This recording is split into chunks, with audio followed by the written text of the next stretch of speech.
Welcome everybody to the Brooklyn Music School. I'm the Executive Director. Thank you, Piruz, Partow. It's a privilege and honor to host this meeting for a few different reasons.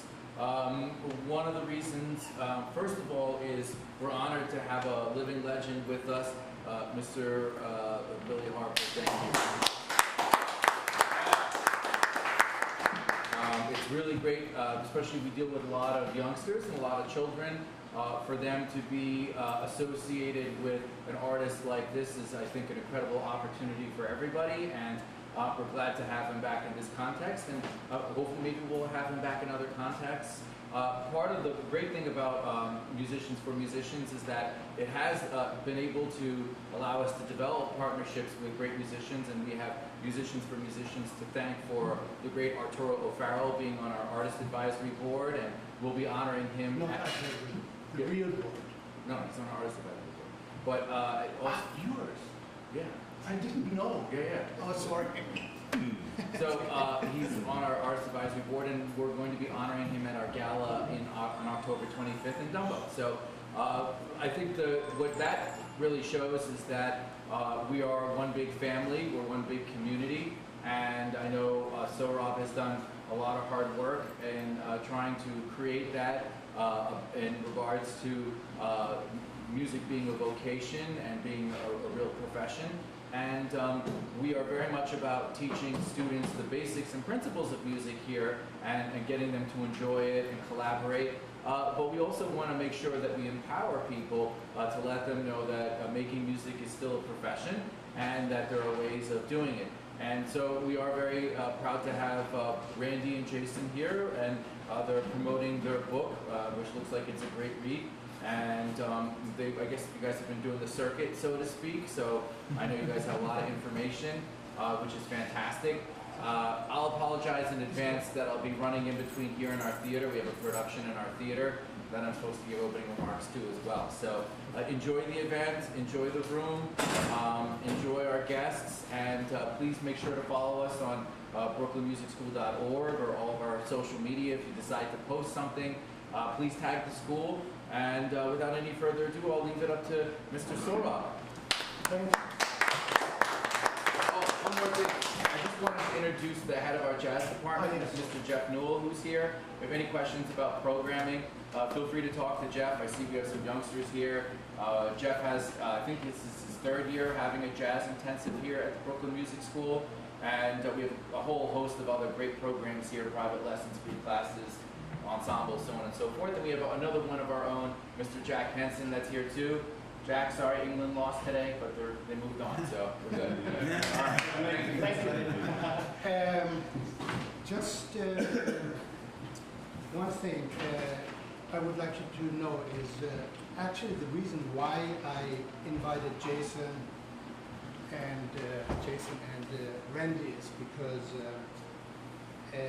when I heard that they are writing a book about making money with music, I thought, oh great, last year we had a workshop with Steve Gordon, an entertainment lawyer, who also published this book at that time, and we invited him, and he really came with a great presentation. So to continue with books for our members to empower themselves with knowledge and wisdom, I thought that's great that we have another book to offer to our membership. So the thing is that they're going, I'm very sure, talking about this book, but there's so much that it can be covered in 45 minutes. So the thing is, if you want to know more, the two things we can do is, one is you buy the book,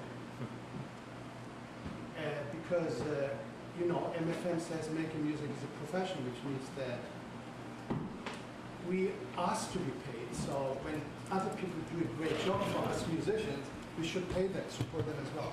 So this is one thing I wanted to emphasize, that if they finish and you feel like you want to ask more, buy the book or try to catch them later in the room, but hopefully maybe they come another time. Yes.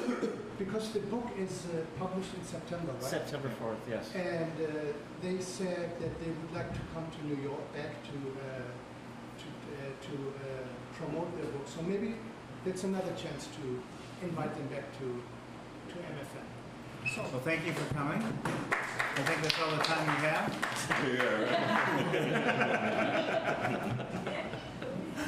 Hopefully it was educational. No, go ahead. You know, I don't know about you, but I feel nothing but joy when I play my music.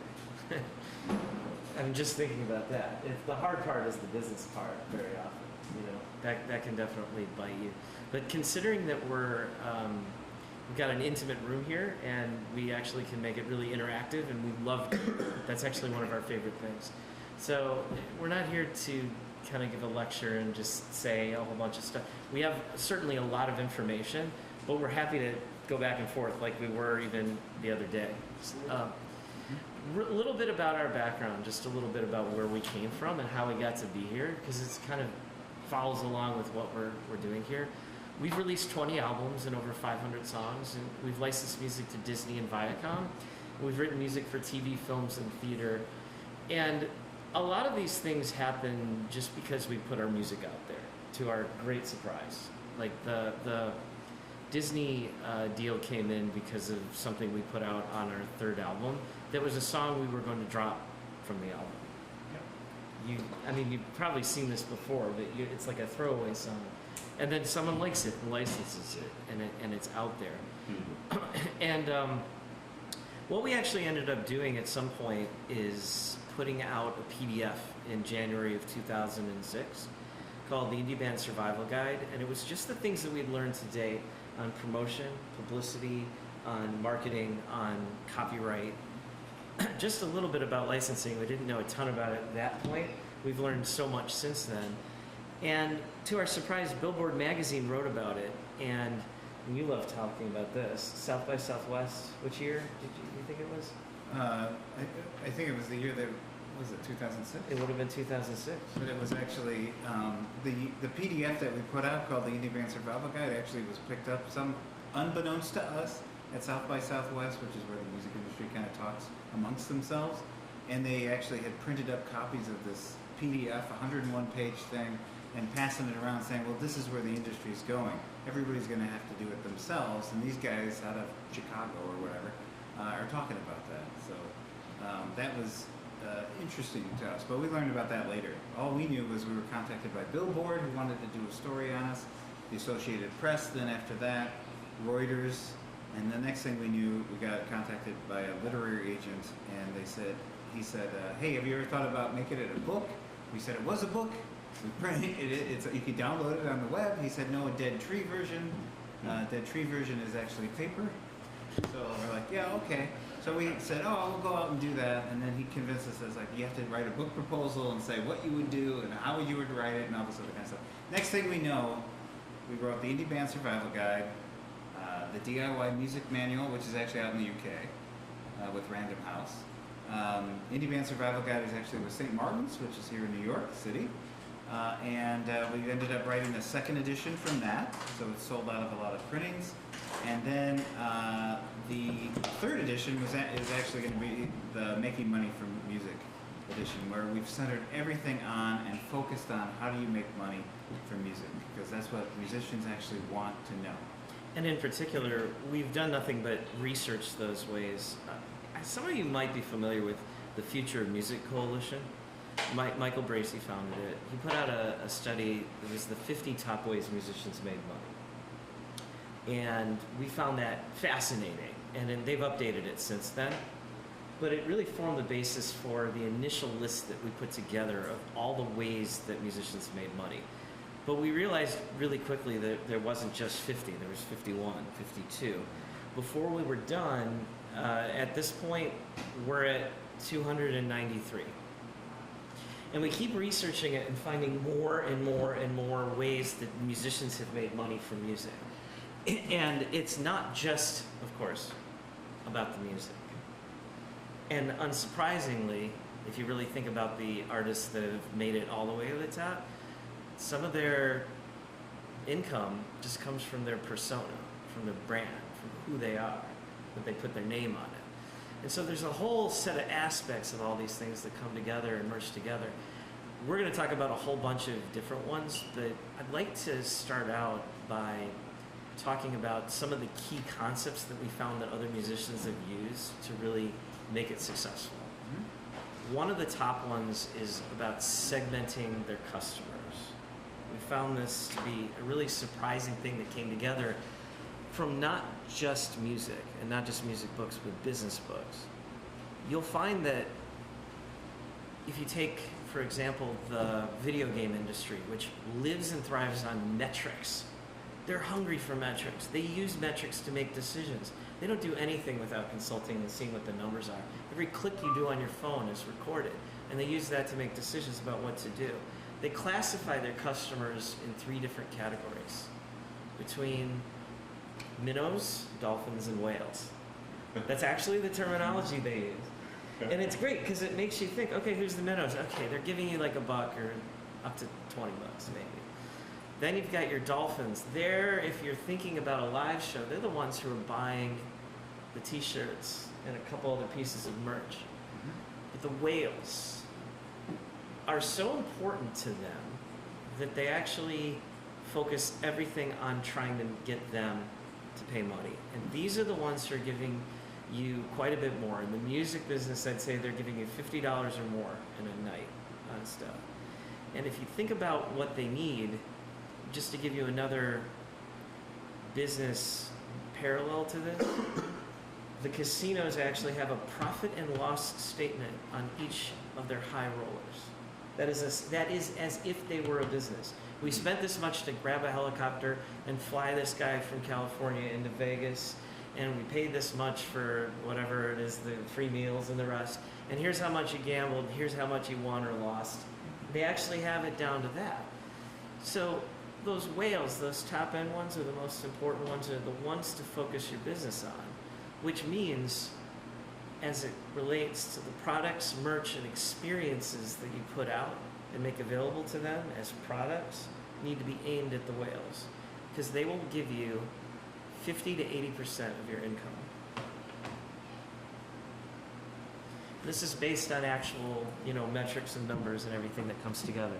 Well, what does that mean? It means that if you have a merch table, since I know we have a lot of live musicians here, if you have a merch table, your merch table has to have a high end.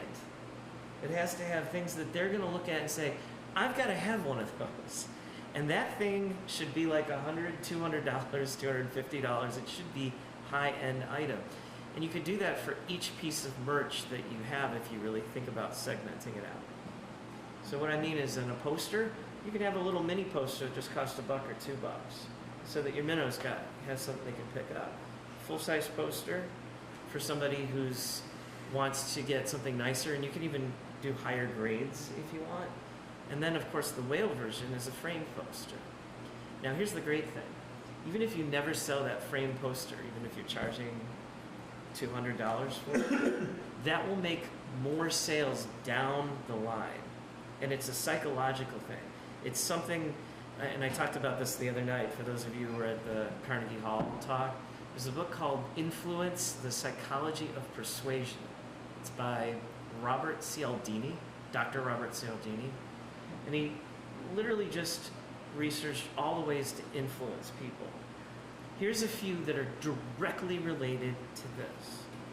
Number one, when you have something more expensive like that, you'll tend to drive people to the middle one. But if you don't have that top end, you'll sell less of it. Which is why the average time when you see people making, let's say, vacuum cleaners, and you have different levels of vacuum cleaners, you'll have a high-end one that has features on it that you don't figure anybody wants. And they don't. They don't care if they sell any of those, because their midline is higher. And they're like, I could have got this crazy $1,000 vacuum cleaner, but I bought the $200 one.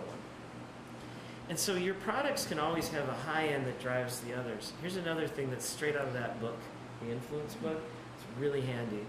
People are willing to go more into something once you already have a commitment from them. And this whole book is based on research they've done into human psychology. So they just did a test where they had a sign. They asked people to put a sign in their window in their houses saying, please drive safely. Okay, so what? But they put the sign up. And they sometimes had a really kind of large sign that it was a little unsightly, kind of block your view, and a smaller one. No surprise that the smaller one was more likely to be picked up by a certain amount of people. So then what they did was they tried to get people to do the higher sign, the bigger sign, after they had already agreed to do the smaller sign. And when they went back and did it, far more people agreed to do it than originally when they just asked for the larger one straight up.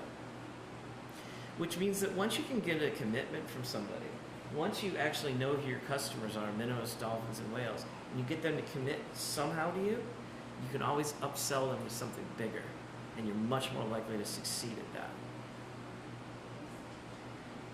So this type of thing is also true of nearly every other type of thing that we have nowadays from a crowdfunding standpoint, from a patronage standpoint. If you've never heard of patreon.com, it's something to check out. Allows people to give you money every month. The reason why your first level of crowdfunding is always $1 and your first level of patronage is always $1 is because you just need to get them in the door to make some kind of commitment. One of the things that has been said, I cannot remember the exact quote, but on the internet they say that the difference between free and $1 is nearly infinite. It's huge. But once you get past that one hurdle and they've already given you your credit card and they've already done, they've already done some business with you, you can get them to go higher. So what is this? It means that that low end stuff is an on-ramp. It's an on-ramp to get them to commit more and more and to become more and more part of everything you have. So one other aspect of this that you might find interesting in that you're not limited to just doing physical merchandise. Nowadays, and actually this has been true for quite a while, what people are paying for and what they come to your shows to get is not just entertainment, but an experience. They're looking to have something more in their lives, which means that your shows can be more than just shows and you're not limited to just doing shows. And what we mean by that is some surprising sources of income. Among the ones that we have in that 293 list, one of them is before your show, you can let certain fans come to the sound check, which we were talking about earlier. They will pay for the privilege. Well, Paul McCartney does that. Paul McCartney usually charges, I think somebody said $25 a head. Right. 20 Paul McCartney. 25 grand a head. Paul McCartney. Who's Paul McCartney? Some guy, some musician we've never heard of, but he had a good idea. Charge $25,000 for your sound checks. Depending on how well you get to know your customers, which like if you're just going to venues and you're depending on their draw, that's one thing. But once you are an established name, which some of you have, you can actually start pulling them into your world and start doing this and upselling it.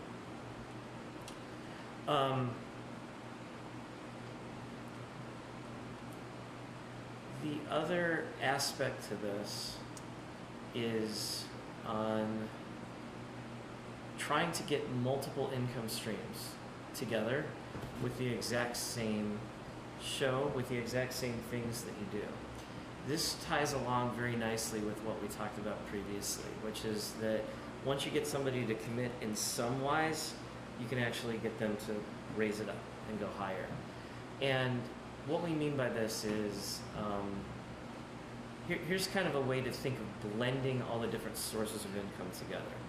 One is that you need multiple income streams. Although that sounds obvious, a lot of musicians focus on just a few.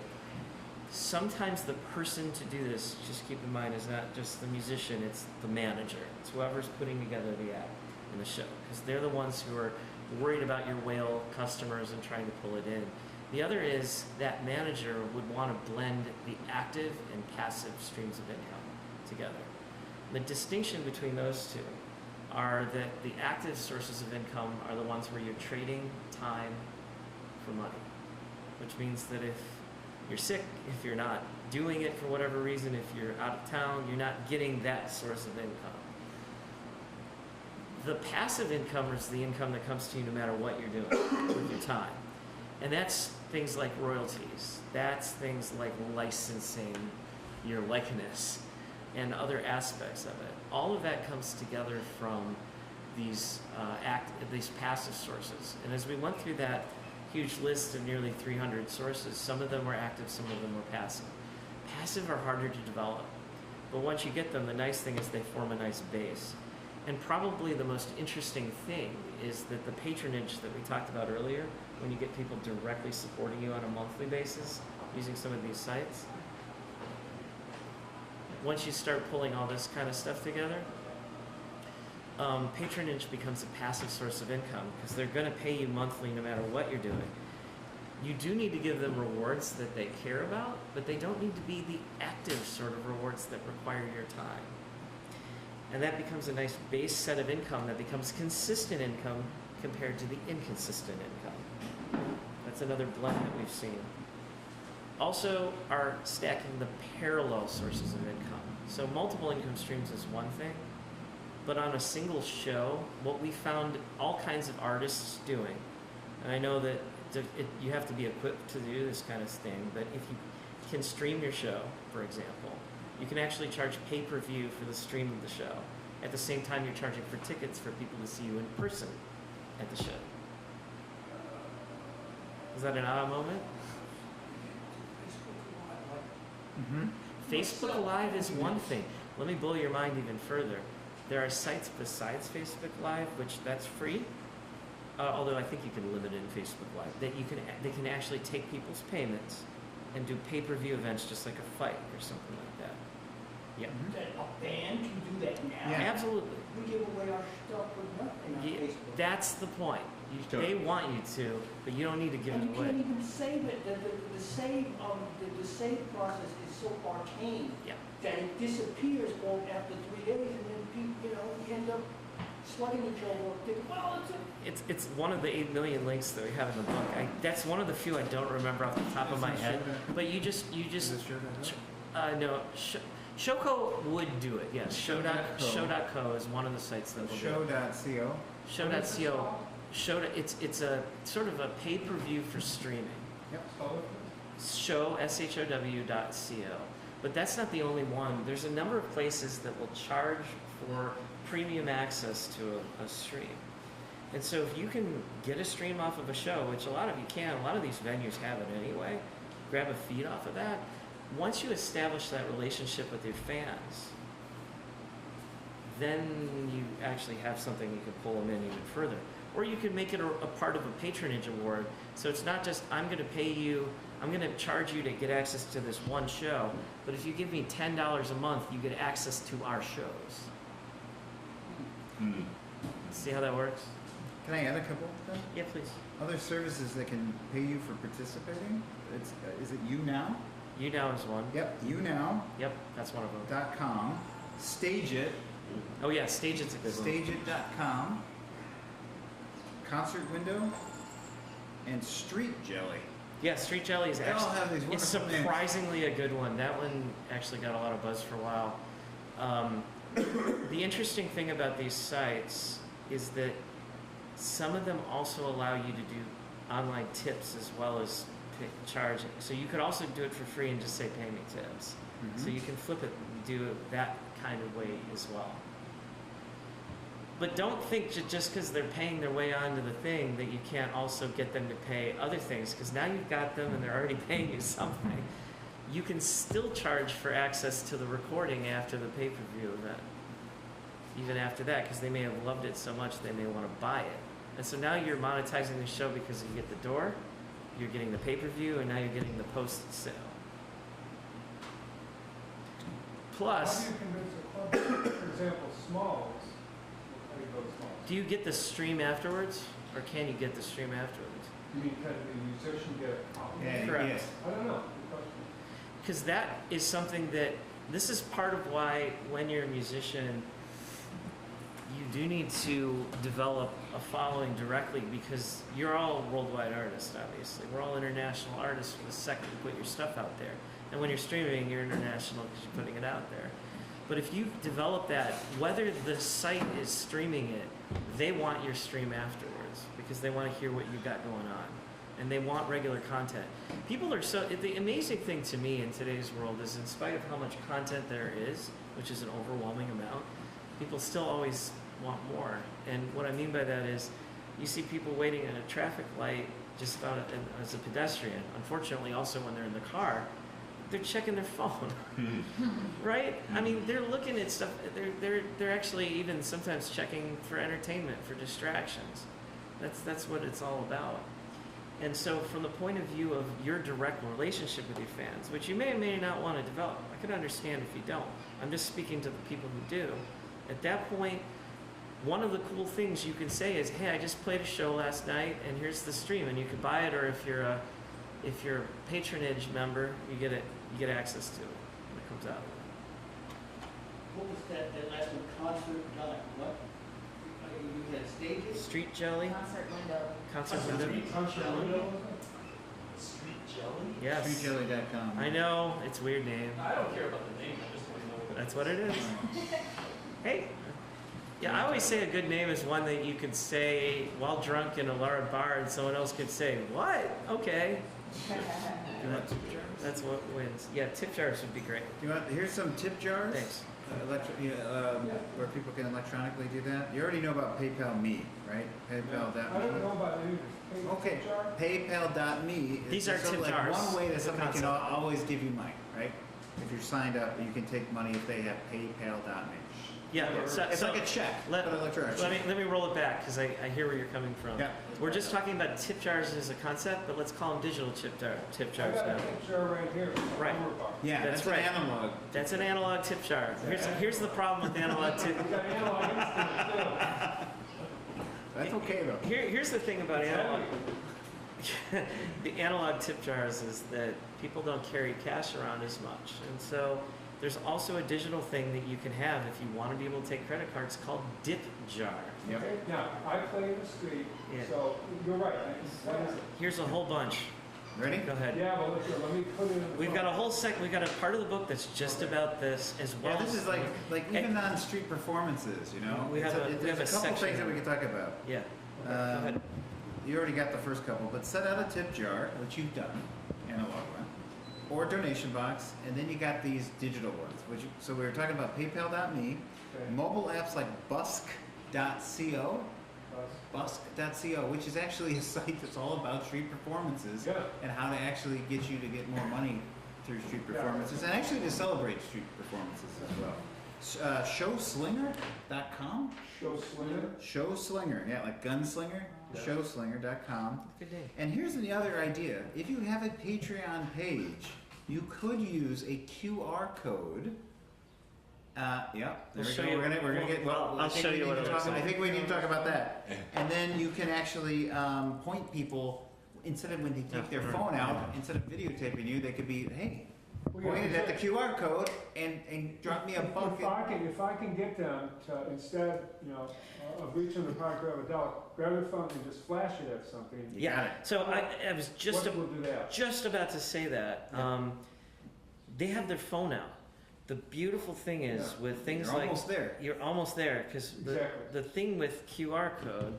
Yeah, let's see if we can pull one up. I'll pull one up, but I'm Meanwhile, let him set up the QR code thing real quick. Go ahead. Dipjar.com. Dipjar. DIPJAR.com Okay. is another one. Yeah, Busk can also help you sell music when they donate to you. Yeah. So Or if hey, you- or donate if to you me have- and you'll get music. Right, or if you have So physical it's products an on hand. incentive. But I have to have some sort of a very instantaneous digital connection with them, formed spontaneously, because they're walking by. They're not, the break dancers get people to crowd around. The saxophone players, they walk by. Okay, that's fine. As long as they drop Well, the money. now we have another piece on this, which is to kind of make it inviting. And there's an aspect of this. We researched this too. And playing on the street is, of course, an art, and naturally they're good at keeping people to stick. But there's an aspect of it where we actually we found a number of sites that talked about the right way to do it. And one of it is, surprisingly, and I don't know if you do this, you might, but if you put a cheap rug or something out so there's like a space for you, then it's like this is your stage. And suddenly they're more inclined to want to stick around, not, okay, this is just somebody who's set up temporarily and is just going to pick up in a second. it becomes like inviting kind of thing. And there's also a question of how you arrange it naturally is important. Then behind it, if you can put up something, you could even use your case, and if you're clever about it, and put the places where they can find you, they actually would be, if they start digging what you have, to do things with their phone. Now, let me show you what a QR code looks like. I think I know what it is. Mm-hmm. Is that more of like a subconscious, kind of like, Mhm. you know? There's a few other aspects, speaking of the subconscious thing. And this is something I learned from reading this one book about retail. There's a rule called the 10 and 5 foot rule. Within 10 feet, you just nod to people, so you acknowledge their presence, and that's what hooks people in to go to a counter. Within 5 feet, and it's hard to do while you're playing, but you can find a way to do it. You actually, if you didn't have an instrument in your mouth, you would talk to them. You're like, oh, hi, can I help you? Because they've broken the 5 foot rule. Now, if you're playing, then, you know, you just nod at the people at the distance, but when they're within 5 feet, you actually face them. And that is what draws people in. It's a magnetic aspect Now to they're it. committing to you. Again, this is a psychology thing. This is a QR code. You've probably seen Yeah, it before. Now, you can make one for any website or anything that you want. The amazing thing is, when you're taking pictures, like you're talking, and you actually highlight a QR code, what will happen is your phone, I don't know if this one's an active one, is the thing, I used an example. The phone will actually say, oh, this is a website, do you want to go to it? Oh, cool. Really? Yes. So like I was said, you already have their phone out.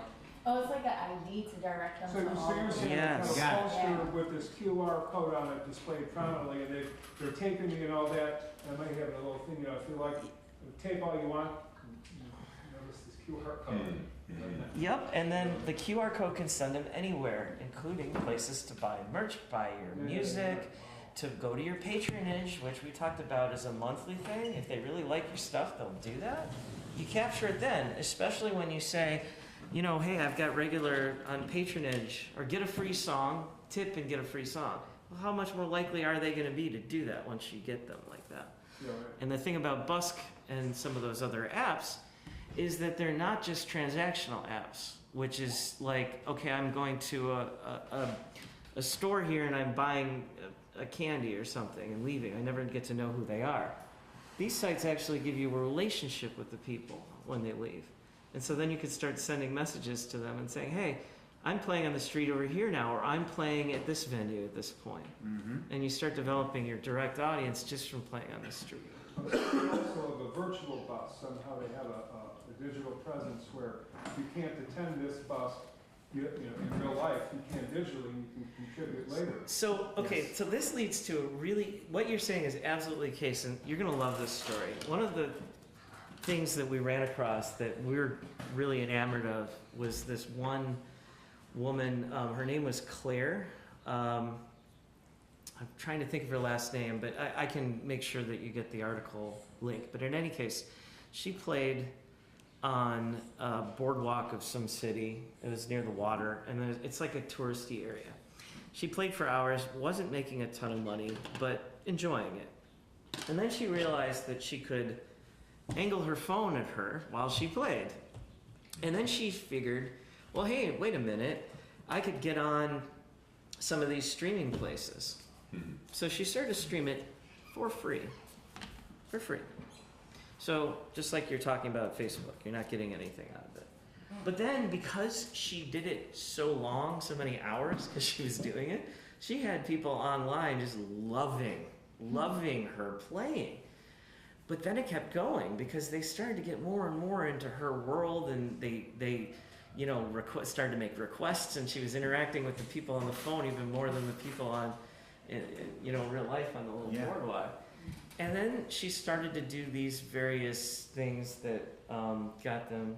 No, I thought you were. I twitched. Okay. Well, stop that. Hey, Quit keep it. So she started to have more and more people doing things that are online support, like online tipping. She started to use some of the sites that we said before, like, what was it, They're all very, You very, show? yeah, you show, some of them are very different than each other. Some of them have like a little currency inside of it. Others have different ways to monetize. But because she was out there and playing, that is content. And people love that. And they love it especially if you've got regular content. And then more and more, they started to pay for requests. My favorite story was the one where she found on the boardwalk one of these places that would allow you to record a song and get a record for it. And it was a one-of-a-kind record. And she took requests, and one couple paid $250 to have her record one particular song. And so they got to see it, her recording it, and other people got to see it too, which is cool because it was live. She took that one album, put it in a little thing, and mailed it out to them and made $250. Wow. And that was just because she's just out there and doing this kind of stuff. Again, I don't know if any of this could work for you. Maybe it's a pain and too much, but the point is, this is what we mean by I don't know, it's funny, we always talk about the fundamental stuff, but this is about layering, stacking multiple sources and catching a fan I think base. the main thing to and get out of it roll. is that these are revenue streams that are actually out there. There are services out there that you can partner with that actually could do this. The other thing is to experiment with it, like she did, like Claire did, and then to be patient with some of this stuff, right? And then see what works best for you, your situation, and your music. That's what she did. It's not like she kind of experimented with these tools and ended up in the spot that she is. Okay. And that's really the lessons, and that's what this whole book is about. It's Sure. just one revenue stream after another after another. Yes, there are fundamentals that are tied to this, like Randy said about the customers, knowing your customers. Clearly, the person who bought the record was like one of the whales, right? That spent $250. That's a whale, bucks. and see why the whales are so important. They're important because when you do land a whale, you eat for days. Well, it's interesting with this analog tip thing. I put up usually $1 as, I have little signs of tips or, but, I clip $1 or maybe, 5 sometimes to the thing. So I clipped my 20 up there, my fake 20. I got 3 $20 tips. That's how it does it. It's social. That's called social proof. It's one of the things in the. Social proof? It's That's one of the another things in the psychology thing. influence Yeah. book. It's called social proof, and when somebody sees somebody doing something that others would do it. One of the studies they did to prove that was true. You're gonna love this. Was they just went on the street with a couple people. They were just researchers, and they just looked up at the top of a building. There's nothing going on up there. Right. And sure enough, people on the street are, looking. There's nothing going. And so if they see that other people are doing it, they're likely. There's another clever trick with tipping that I saw, and this one's straight out of Martin Atkins. Now, Martin Atkins is one of the most brilliant music marketers I've run across. He was the drummer. Pill. Mhm. Yeah. Public Image Limited. He did Pigface. He founded Pigface. He also did. He was the drummer in Head Like a Hole, 9 Inch Nails. Yeah. So he's just great. He's out of Chicago. If you ever come out there, you got to meet the guy. But he put in this thing in the tip jar and he seeded it. That's called seeding the tip jar. So he seeded the tip jar with some high bills, and then it says only sexy people tip. That's what it said on it. Which was like this, tease the, sexy people tip, and But I'll give you another one. You can do one of these things where you have 2 tip jars, 2 cups, and you actually have a question. oh, that's an awesome and one. you say, well, which one do you prefer? Do you prefer X or Y? So you guys got to come up with a question. It could be a musician, it could be something Democrats, Republicans, or whatever. And then you see both of those tip jars, and that actually is like, oh no, I'm gonna put it in that tip jar, and that has actually been shown to actually elicit more tips as well. Pardon? Terrifying. What did you say? Terrifying. Terrifying. That's what I thought you said. Is what he said. Definitely. Terrifying. Terrifying. That's what I thought you said. Yeah. And I was like, wait, So in other words, your sign in your tip jar, like you got one over here, it's sort of like yeah. a question in each one? Or put them close together, like this, where you have 2. Okay. And then one is the answer for yes, and one's the answer for no, or one's the answer for what's your favorite sports teams? It's the Yankees or the. Yeah, you've got we're Red coming down to a Sox. World Cup, and that people would vote on that. We are completely game. Okay. I have a list. I'll get through this list. That you'll like this list. It's 13 qualities a music business should have to compete with free. Which is, I know, one of your favorite topics.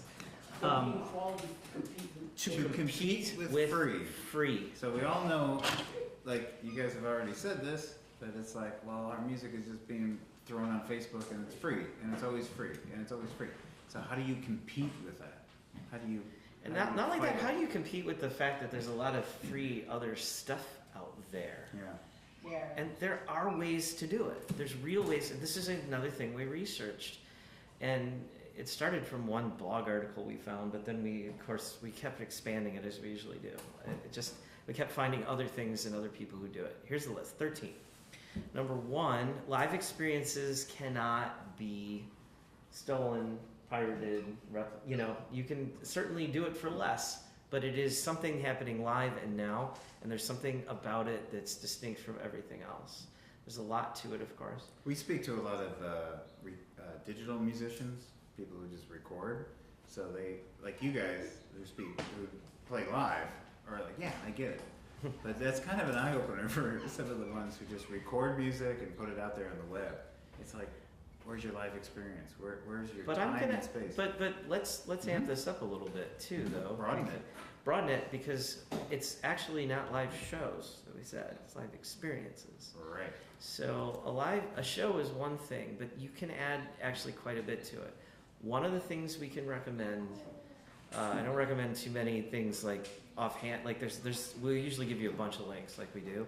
There's one in particular. It's about live shows that just blew our mind and continuously blows our mind every time we see it.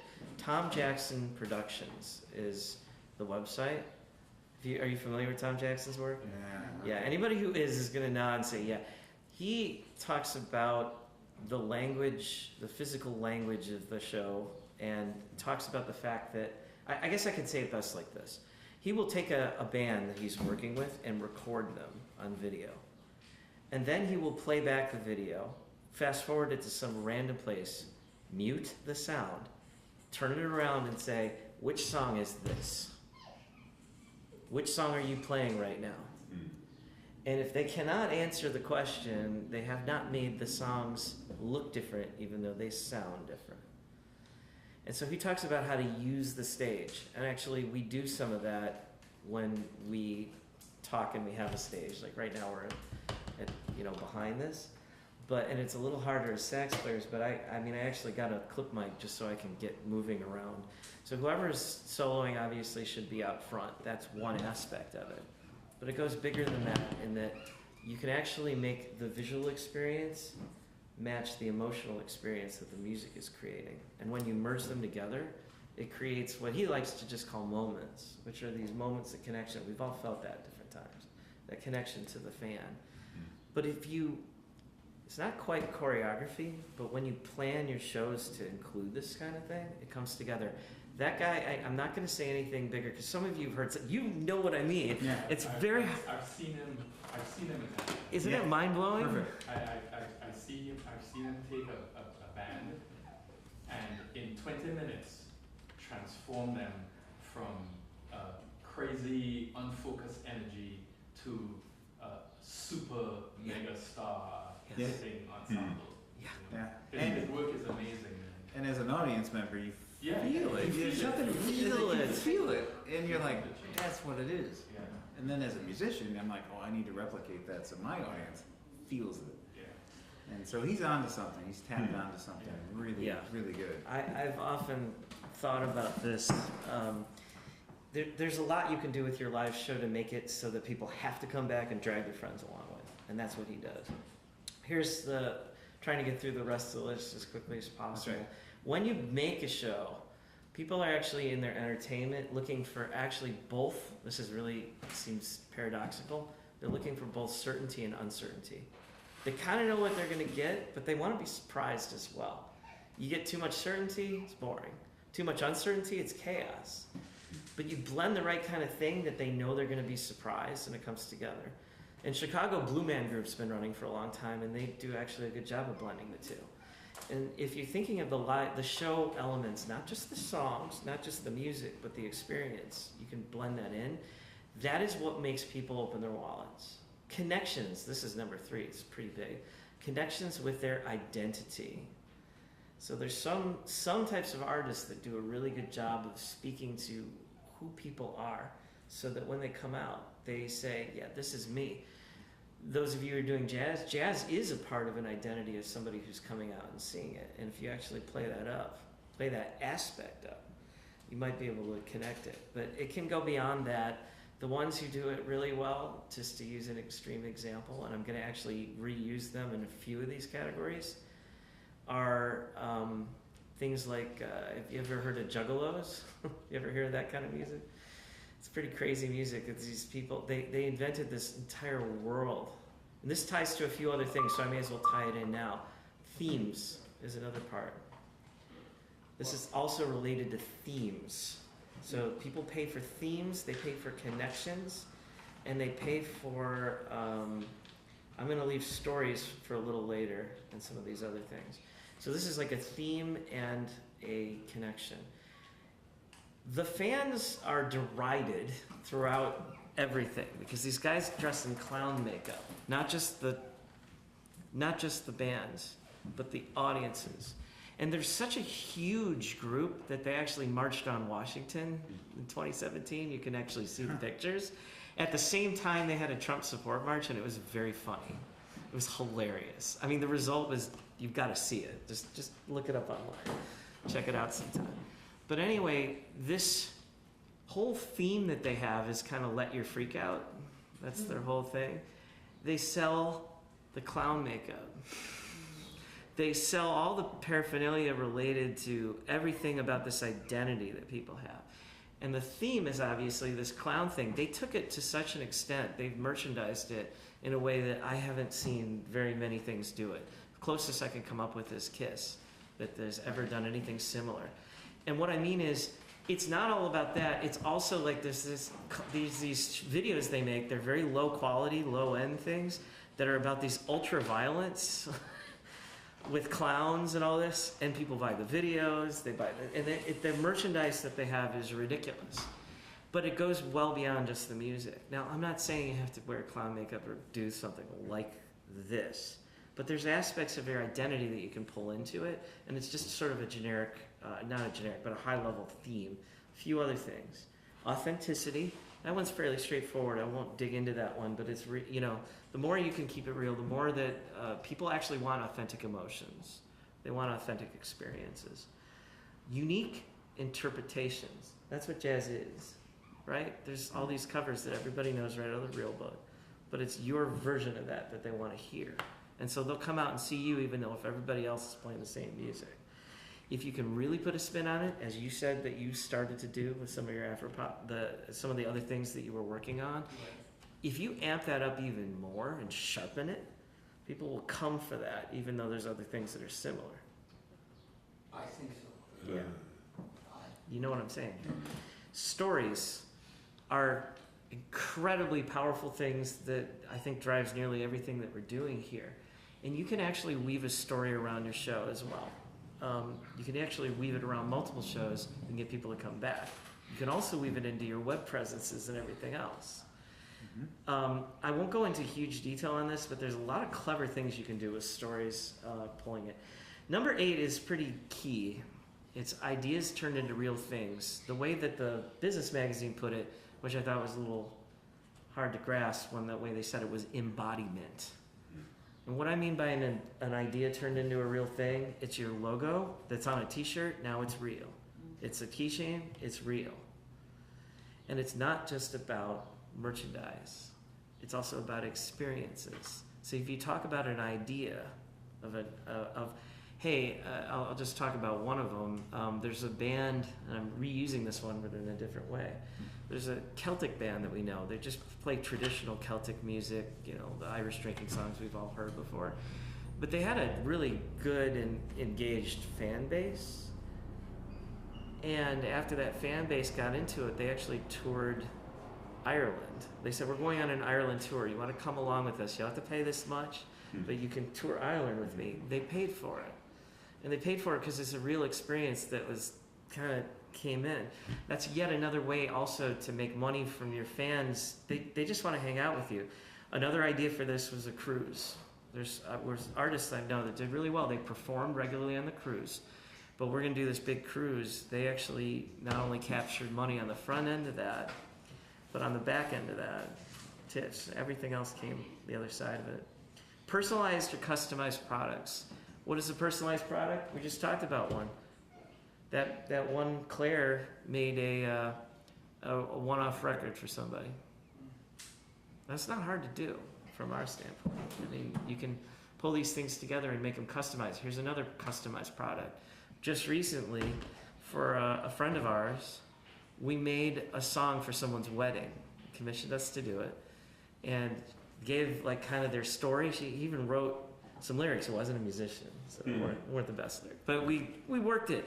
We made a whole song out of their life, and they performed that at the wedding. And it was great. Completely customized. It's a song.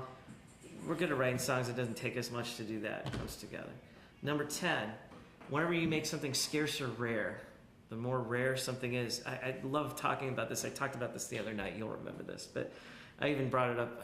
I've now spoken, like, this is like the third, fourth time I've spoken today even. And I brought this up also for the others. Isn't it weird that if you have lots of something, it's worth less? But all of a sudden, all we have to do is make merch and say there's only 5 of these in the world. And suddenly it has more value. There's only 1 of these in the world. Okay, now there's even more value. Why? Because you took some t-shirt and maybe customize it somehow. And you're inventing value out of nothing. And that's your whale item. And then why? And then you charge $200 for it because you decide to charge $200. Is it worth $200? It doesn't even matter. But so you know what? Someone might end up paying for it if you bring it all together. A few more. Number 11, accessible and findable products, entertainment, and experiences. This is actually just about whether something's within reach. There's a reason why when you're at the airport you pay $5 for a bottle of water compared to having it from home and it costs you almost nothing. It's because it's available there and you need it. It's within reach. So actually I have heard of bands that at festivals branded water. Yes, you can do that. There's places that will brand water, put your face on it, put your logo on it, and you sell the water and they want the water and you're actually making more money off of just playing at a festival. If they let you, they don't always let you. It depends on the kind of show. Certainly you could do that while you're busking. Right. And just leave out, just say, hey, throw in $5, here's the branded water. And you know what? People will pay $5 just to get the water because they're hot and they're in the subway. They want it. Number 12, consistently released entertainment. We talked about this. They want consistent entertainment. Consistent means you're releasing on a regular basis. That is the theme for Friday's talk tomorrow night. Talking about how to do a release schedule. And we're low on time, otherwise I'd go into that. So number 13, they actually want opportunities to support you. They want opportunities? Oh yes. Once they actually like your music and like what they are, they want to support you. They realize that it's tough to be out there and be a musician. But if you're giving them something they like, once you say, okay, here's my Patreon page, you can pay me $10 a month, some people will be glad to do it if they like and they're into what you're doing. Especially taking the other 12 items that we just talked about. If you blend it right, you're actually creating more of a relationship and you can actually make it happen. But if you don't give them the opportunity, you're never going to capture that. There's a Brooklyn musician called Jonathan Colton. You've heard of him? Yeah, NPR. He's got the wait. That's exactly right. That's where he is now. But you know how he got to where he is because he used the web, and it's a combination of using a story and he wanted to be a rock star, so he asked the web, how do I become a rock star? Because I have music, but I'd like to get it out there. Will you help me? And there were enough people who actually also wanted to support him and help him and be a part of his journey, which is part of the story piece, right? And he was also authentic. So, he had kind of a little niche. And he had a niche. He did. He was kind of a geeky guy. Very geeky. So his music appeals to geek internet type people in that aspect. But now he's big on NPR. He wrote music for SpongeBob SquarePants the musical. The musical, but look, we can look at that now. And you can go, oh my God, how did he get to that point? But when we wrote the Indie Band Survival Guide, which is like 11 years ago, really, when we were writing it, we were talking to him, and he did not do music for SpongeBob. He hadn't really done the did he just do the Portal music? on No, the he video had game? not done it He had yet. not done that. His biggest thing was he couldn't believe that he had people in Seattle who would book and find him a venue to play at, that if he would just show up, then they would handle all of the gigs for him. And in fact, they came back and said you could play at this venue. They or got you found could play at this multiple venue. venues. And guess what? Guess what their agent, their finder's fee for that was? What kind of cut they took out of It's your his favorite. fee? $0. Zero, nothing. They just $0. wanted him to play. They were They just thrilled wanted to have to him be come there. out. They wanted an opportunity to support him, and they wanted to hear him live in Seattle. What place is this? What place is it? What venue is this? Yeah. Oh, Well, no, the venue's what still. fans are these? It's the fans. It's The not the fans venue. that got the venue. The fans did all so the they work acted to as book him. Right. Jonathan Colton. Yeah. He's got quite an interesting history, and actually, there's a lot of lessons to be gained from his story. But I think But- it's very important that if you look at what his story is now, he may seem like, oh, geez, he's okay, he's doing music for SpongeBob. He's done, he's toured. Yeah, in he front did of music for video some games. big band or whatever. Oh, yeah. He's done. You may Toured look at with it They now Might Be and you Giants. might dismiss it, but I guarantee, 11 years ago, we've been as we've been writing our books and writing about this stuff. He's been just systematically knocking them down and building up on his fan base and coming up with clever ideas and trying a lot of these things. And he just kept at it, by the way. He just kept working. I think when the first time we met him in Brooklyn, Yep. he said, Never hey, forget. meet me at this coffee shop. Yeah. And we go to the coffee shop and we asked him, like, what's your day like? And he goes, actually, I am here at this coffee shop and I spend, 4.5 hours writing my fans. Writing my fans back and writing them and asking them for help and all this other kind of stuff and just writing them. Yeah. But that's a lot of work. That's like a day job. It is. But he did that. But he had a vision and he had a goal and he wanted to get his music out there and get it heard and all that kind of stuff. Now he doesn't write his fans 4 hours and a half a day. He does not do that. So he's graduated, He built right? it, yeah. But he's systematically snowballed it up, right? And so, as much as we've been writing this music, he's kind of come along on the journey, and we've just been following all the wonderful We stuff. keep that writing he's done. about his ideas. He actually has oh. done the boat cruise. He did the boat cruise. Like he's That got did very enough well of a for him. fan base. What's the deal with the boat cruise logistically? You're talking about piggybacking on an existing cruise You line. talk to a cruise So line. you're renting a certain They number- love you're renting having. a certain number of room rentals, and you're renting a performance space for a guaranteed Yep. period. Yeah. And you're creating You events. nailed it. You have to talk to the cruise lines. They all have different You're a block arrangements. book situation. Yeah, but you need a certain fan base to get to that point, right? But then when you have it, But they he want turned it to. on. Original. They want to Right. hang out with you. They do. But that's it. At Yeah, that point. So, definitely. yeah, I'm looking at the time, and there's only 15 minutes. But to there's go. something Mhm. huge, is all the advice you give is, actually you can't copy somebody, right? What do you mean? Yes. Like this gentleman you just mentioned, if I tried to do the same thing, it wouldn't work. No, but you can use. No, but you No, can. no, that's the point. That's That's a exactly fair right. The point. thing is that. Oh, right. I see what you're But saying. Please. Okay, please continue. No, please. You. Because every time when I talk to young musicians who are, they ask for advice, and so I tell you, I give you just an advice, but it wouldn't work. But as a living person with your connection, your background, Yes. how you deal with people, how good you speak, and this, you could do something similar, or you find something new on top of what you just heard. Yes. So, I think that's a fantastic thing, and But- that's why what we write about is a lot of the strategies. We write a lot of the techniques. We do a lot of the research for musicians, so it's a one-stop shop. You can read about this stuff. We write for Electronic Musician Magazine. It is free. We have 164 articles up Something. there. Yeah, I think. 164. We've been writing since 2015, a weekly column. It's free, and we talk about a lot of these things. But again, what we're doing is always doing the research to consolidate these strategies and techniques. We even go as far as like, here's how to do it. Here's 1, step 2, step 3, step 4. What we can't give you, and we talk about this in our books, can't give you the talent, but clearly everybody here in the room has talent. We can't give you the music that you're gonna do. And we can't give you the motivation and this work ethic, like I just said about Jonathan Colton, 4.5 hours every day in a coffee shop, writing his fans because he's like, somehow this is gonna work. I know it's gonna work. So we can't give you that. But if you have that, you don't have to do a lot of trial and error. You can actually look at the books or the free stuff that's on Electronic Musician Magazine. You can also sign up at musicianable.com and get our presentations as well as our the newsletter that we're pushing out. So at least we give you these techniques and stuff that's out there, and it needs your creativity.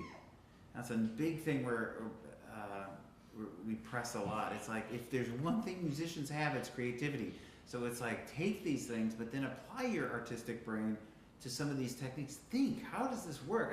I'm actually marveled at, like, I'm thinking about your street performances this whole time. Like, Me too. how can he turn this? Can he sell merch at the street performance? You know, we were talking about the digital thing, but there's some of these techniques you might be able to. Could you brand it? Is another thing. Can you brand it? Right. How could you make it so it's yours and your particular? Can you do a dueling saxophone thing with the other guy, and you kind of replicate a little piece of the magic of the dueling pianos that you came up with? I don't know, but that's the creativity stuff, and you start chewing on it. And the other thing that we always talk about is you test it out. Just try it, test it out. If it works, it works. If it works, actually, then go with it and amplify it. But don't invest. You know, but do little bets. Little bets. You have to. It has to be something that's. If you're gonna, I just talked to a student at SAE. That is where I was right before here, and he's like, I've got my family said they'd give me $8,000 to $10,000 to promote my work, and I'm like, oh, okay, but you don't. I mean, you actually don't want it. In fact, actually, most of the time when I promote something, I do it for free. I actually find places that don't have any barriers at all, and then just try and get promoted. We talked about that the other night. You might remember the sailing thing. I talked about that a little bit. Are we over time? How are we doing? We are good. 2-3 minutes more. 2-3 minutes. So hopefully that piece is a key thing. So you should try some of these things. Make the little bets. Don't go and overinvest like the students' parents are ready to go do.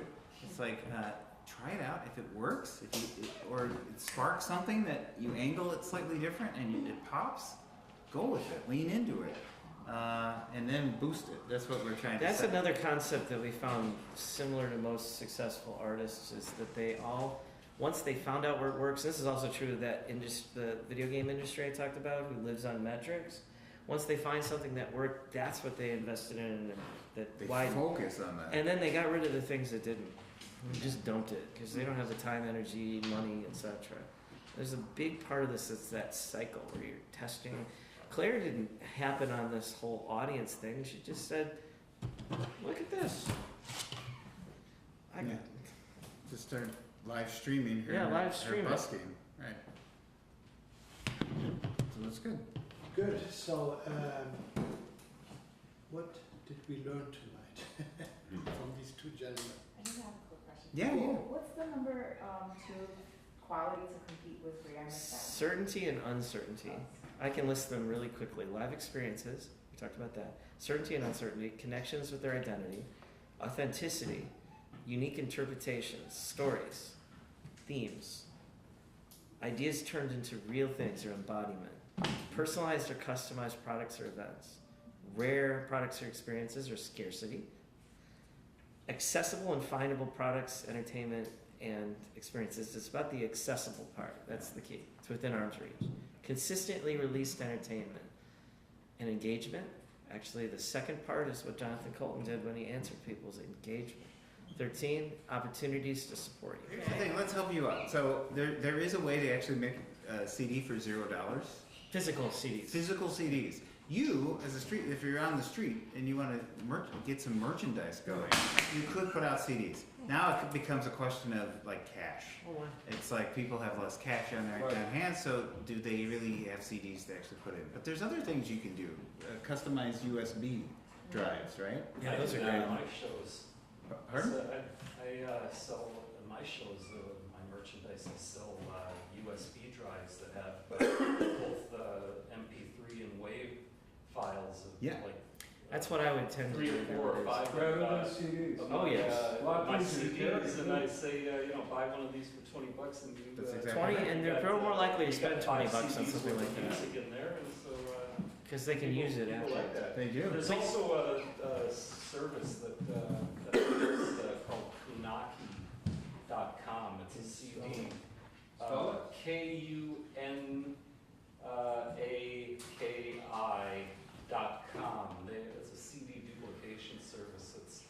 no bells and whistles, no bling at all, just 100% utilitarian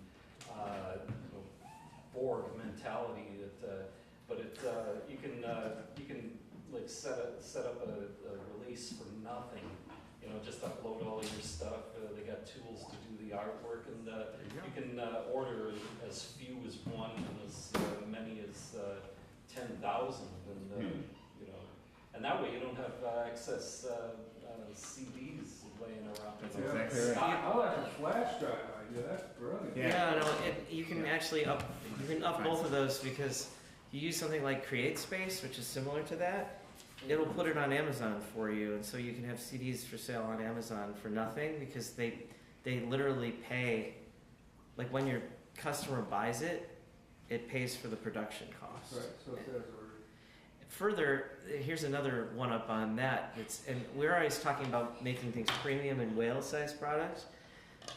If you look on, just search on the term custom USB, you'll find a bunch of places that have all kinds USBs in every shape you can imagine.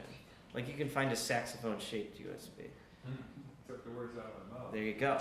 Now you can one up that, because you want to go even further. You can go to Alibaba, and Alibaba is a site that will allow you to design any piece of merchandise you can imagine. You find a vendor that does something similar to it, and you tell them what you want. So if you wanted to make one based on your logo, so that your USBs are based on your logo, and if your logo speaks to their identity, going back to that identity thing, they're more likely to actually want that. You can even make like a keychain based USB that's shaped like your logo, and so then it has use. What's the name? I'm sorry. What's the name of that USB thing that you mentioned before, Alibaba? It's custom. I'm gonna call them out here. CustomUSB.com. Yeah, that's one of the bigger ones. Another one is PremiumUSB.com. We have links for These every. are branded, that's the main point. Well, these are just places ridiculous you can go how make many- the USBs. You could do that. These are the manufacturers. Every of these corner USB of ones, and you these will be able to largely brand them. found Yes, sites. correct.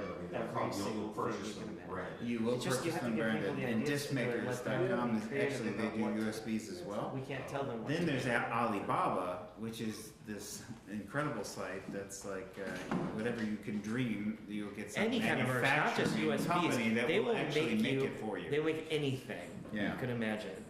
Alibaba's a Chinese? Yes. It is, yes. That's famous Alibaba. It is, yeah. You would know Alibaba.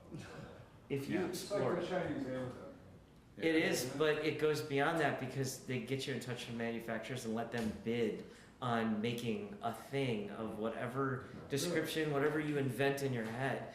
And then they'll bid on it, you'll get one to do it, and then you can mass manufacture something that nobody else has in the world but you. Download cards are another thing that you can actually create. Yeah. If you don't want to do CDs, right? So I don't know if anybody's done download cards. Again, discmakers.com is yet another place that will do that. Dropcards.com. I think cardincluded.com is another one. Yeah. That's download cards. That's a recent one we found. You already know that cassette tapes, vinyl, Yeah. CDs. People buy that type of cassettes. It's stuff. kind of fun. If you're purchasing download, I've used other people's download cards beneficially, but the question is, you're purchasing whatever the minimum run is, let's say you're purchasing 100. So what you're really paying for is the cardboard, the print, and then the use of the server, essentially. So are they hosting along? There's different ones. They have. I know what you're asking. They have different services depending. So you have to look at them and see which ones I'm work. sort of just trying to get a I ballpark know. on how cheap this is versus doing. Yeah, like, download you have a cards are CD phone, fairly. or you They're have a- less expensive than CDs. More expensive than. Well, actually, it's probably the least expensive option you have to physically hand somebody a piece of music. But you don't need to physically hand people a piece of music, because what I would tend to do is just do a QR code and send people off to buy it. And like if you're on Spotify, you can do a Spotify link that will give you a picture that will allow people who are on Spotify to do it. I don't know if you've seen that before. I'll pull one up real quickly. But I think I actually am afraid that we didn't answer your question, because I think your question wasn't, can I sell CDs? It was, he got on the radio and didn't get a lot of sales, period. Right. is what you were really asking. Yes. And that's correct. because he didn't have enough of a relationship with that fans. It's not enough to get just played on the radio, because who knows who that artist was. I don't know who that artist was unless I do. So we're out of time, and but we can keep this going this on the street if you want. Happy to do that. Good. Yeah. Thank you. Yay. Thank you. Good, thank you, Randy and Jason. Thank you, You MFM. came with many new ideas, and so you must make the decision. It's like when you compose music and you want to get it out. It's impossible that somebody can teach you that. But you got this book, you got that book, so you just find out what you're good in, who's listening, who do you want to sell, and be also very wise with your money. Don't use too much money for something and then you know already nothing's really happening. You just do things in what you believe in. This is important. And this is hopefully what these two gentlemen taught us today, that at the end of the day, you make the decision. It's like when you go to a doctor, he can't help you. You must heal yourself. And this is where some people are successful and many are not successful. Yeah, and remember, we're all miserable. See, we're just excited. That's why we're excited. Piruz? Yeah. Yes. Which of you have Spotify? Do you have Spotify on your phones? If you do, see this image? This is something you can save to your photos. You could post this on. It's a code. Do you have Spotify? Yeah. You do. Okay, go to Spotify, and I'll. Not the picture of the album, but just the thing. No, it's just the bottom part. No, but So once you go to Spotify, hit the search. Hit the search. Are you doing now? Look at that. Oh yeah. oh, there you go. So hit search, and in the corner it has a Oh, got it. So pitch. and it has a search. Search? It's just the little search icon, Yeah. Yeah. and then no, gotta go in here, And then what? and now hit the photo thing. Yeah. Scan. Yeah, Oh, cool. and now hover over this. Now hit play. Play. Uh-huh. It says add to playlist. Is that similar to like a QR code? It's like a QR code, It but is. it's just for. It's a Spotify QR code. So, To a particular song or to a playlist, whatever you want to set it up. so automatically, let's say I have the Spotify channel, right? Yeah. Automatically I have one of these, or I Yes. have to You, pick? you do. Just find You your- have. You can do it's, this. It's actually not just for yours. It's for every song that's out there. It Yeah. has that. How But do you you- monetize that? Well, when you get played on Spotify, you make a pittance. You know, it's a fraction of a Yeah. fraction of a thing. But the point is, once you make them into a follower, when you release music on a regular basis, they'll keep checking you out. So this is to get a fan, not to get a dollar. Yes. Well, it's actually both. Yeah, it makes you some Well, not an dollars. immediate dollar. It's actually not an immediate dollar. I wouldn't do What that. is that called, the QR code for Spotify? It's just called a Spotify code. They just call it Spotify code, yeah. But it is Yeah, I something. think, Is That's it yours, right? different in appearance from Huh? any other QR code, or is Yes. so? Yeah, it's a little bit. Looks like a waveform. This is what it looks like. regarding streaming. Cute. All right. Nice. Okay, so now it's time to say really goodbye. Okay, thank you again. Thanks, everybody. Very much. Don't forget your book. And thank This you. is only available in September. I'm sorry. Yeah, You have PDFs out yet, or? it's with a major It's publisher. with St. Martin, so We it's literally like can't give it out. We don't have. It's not because we're producing the books. It's because they are, and they would kill us if we. Sure, no, I got you. And one more thing, I want to say thank you to Piruz too. Sure. Thank you. Sure. Thanks for having me.